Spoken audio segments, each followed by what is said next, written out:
Well, most doctors who work in actual hospitals and medical institutions have to show up to the office. We know that employees are more productive and more efficient when they are working in an in-office environment. All right, let's break down what just happened on live TV, because honestly, this might go down as one of the biggest media faceplants of the entire year.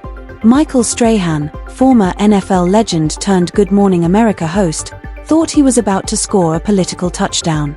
He strutted in with confidence, playbook in hand, dramatic entrance and all, ready to ambush Karoline Leavitt, Trump's razor-sharp press secretary. Spoiler, he didn't score. He fumbled. Hard. Strahan may have bulldozed quarterbacks back in his football days, but in this interview, he got verbally steamrolled, pantsed, and punted into next Tuesday. Karoline didn't just dodge the ambush, she flipped it, weaponized it, and made him look like a rookie playing in the wrong league. And the best part? She didn't even raise her voice. So how did Strahan's gotcha moment turn into his gotcha moment? Let's break it down. It started with a question he thought would corner her. He brought up President Trump's proposal to reduce the federal workforce by offering a massive buyout to 2 million government employees. Start with the administration's offer to buy with a mass buyout to federal employees out there. How many do you hope will take it, and by what percentage does the president want to downsize the federal workforce? Now, if you're a mainstream media host, you assume this makes the administration look cold, cruel, anti-worker, pick a buzzword. That's what he was banking on. But Karoline? She was ready. She didn't dodge. She didn't soften it. She leaned straight in. This wasn't some mass firing spree, it was voluntary. A generous buyout. 8 months of paid leave for anyone who wanted to move on. Not a pink slip. Not a mandate. A choice, and a well-paid one. And why? Because only 6% of federal employees in Washington, D.C. are actually showing up to the office. Promise made and kept by President Trump. He told the American people on the campaign trail that he was going to make our federal government more efficient and productive. And it is a fact that only 6% of the federal workforce here in Washington, D.C.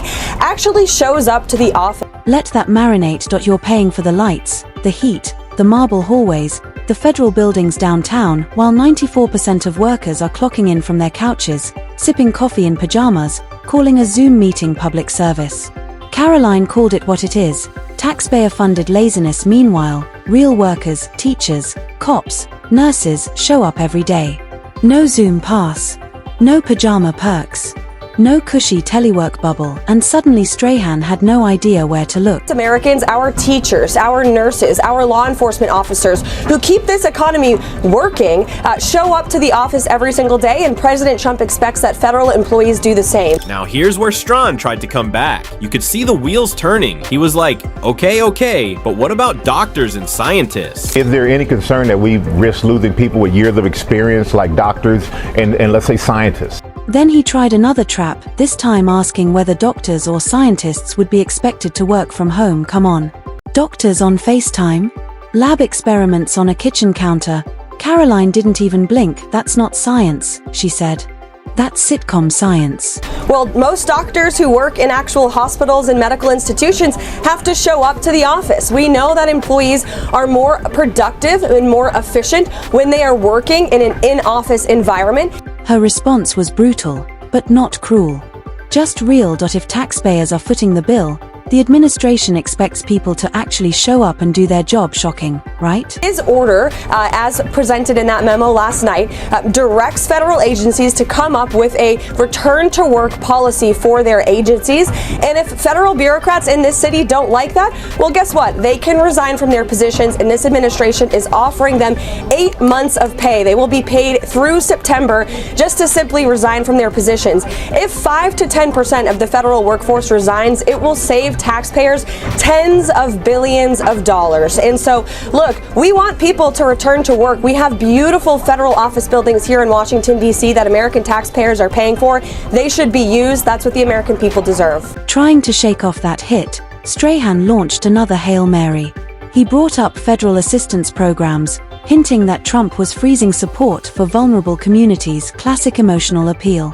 The how dare you angle. Let's get to the funding part. The White House putting a freeze on federal assistance program. The federal judges put the freeze temporarily on hold, saying the government itself doesn't have the full scope of the programs that are going to be impacted. So what's your response to that? Karoline torched it instantly. This wasn't a slash and burn.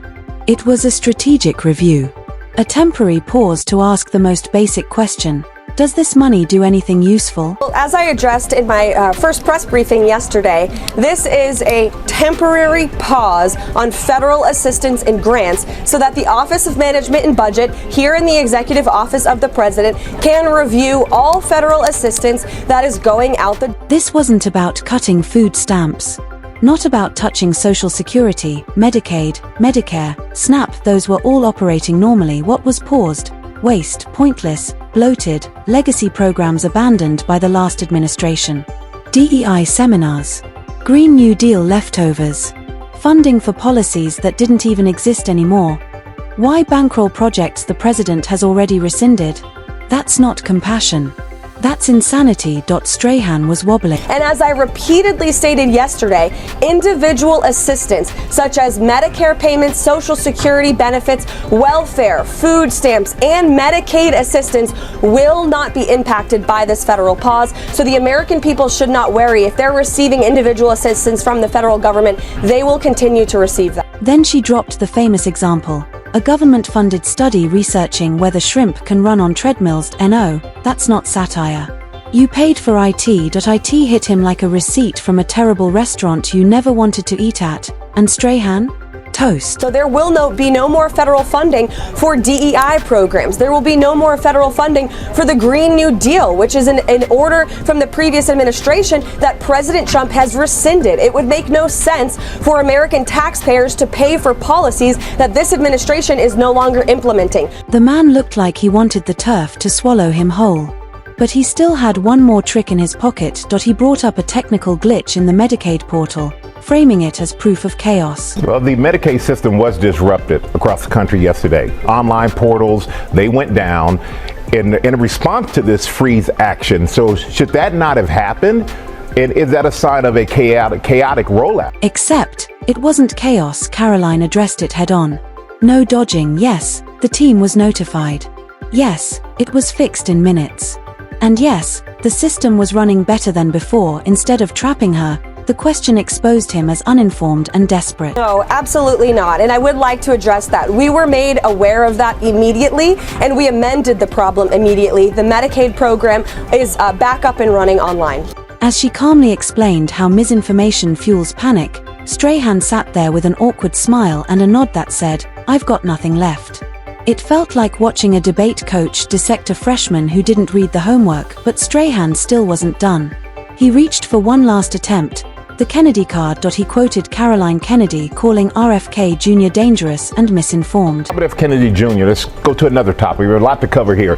President Trump's nominee for Secretary of Health and Human Services has his confirmation hearing this morning, where his cousin Caroline Kennedy, she's speaking out against him, calling him, quote, unqualified with dangerous and willfully misinformed views on vaccines, and that he is a predator. And what's your response to that? Caroline responded with a MIC drop. She didn't just defend RFK Jr., she backed up his entire body of work. His record in public health, his legal victories, his environmental work, his battles against corrupt institutions. Not a fringe conspiracy theorist, but a man with receipts. I would reject those comments fiercely. RFK Jr. is widely respected. He's a great man who has dedicated his life to public service and to research. He is pro-science, and he is committed to making this country healthy again. And then she said what millions of Americans already feel: we're one of the richest countries in the world, and one of the unhealthiest. Maybe someone asking hard questions isn't dangerous. Maybe ignoring him is. Disagree with RFK Jr.? Fine, but dismissing him just because he challenges broken systems, that's not journalism. That's cowardice. He campaigned alongside President Trump, and they spoke that motto to tens of millions of Americans across the country who clearly believed in it. America is one of the richest yet unhealthiest countries in the world. At this point, Strahan was out of gas. He came in hunting for a viral takedown. Instead, he walked away as the headline. Caroline delivered a masterclass in composure, clarity, and confidence. Look at our obesity rates, our autism rates. We should be performing far better. Our people should be much healthier. And that's all that RFK Jr. is trying to do. And so President Trump stands strongly behind him, and we look forward to watching him shine on Capitol Hill today in his confirmation hearing, just like all of the other nominees that President Trump has appointed to their respective agencies and departments. And the internet noticed. Here's the real takeaway: the media elite can't stand people like Karoline Leavitt, not because she's wrong, but because she won't play their game. She doesn't flinch. She doesn't apologize. She flips the table and forces them to explain their nonsense. That's why Trump picked her. That's why the base loves her. And that's why she keeps winning these exchanges.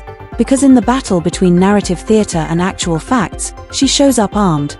And she doesn't miss. So yeah, Michael Strahan may be a football legend, but in the arena of political debate, Karoline Leavitt just sacked him for a 30-yard loss. If you made it this far, hit like, subscribe, and drop a comment.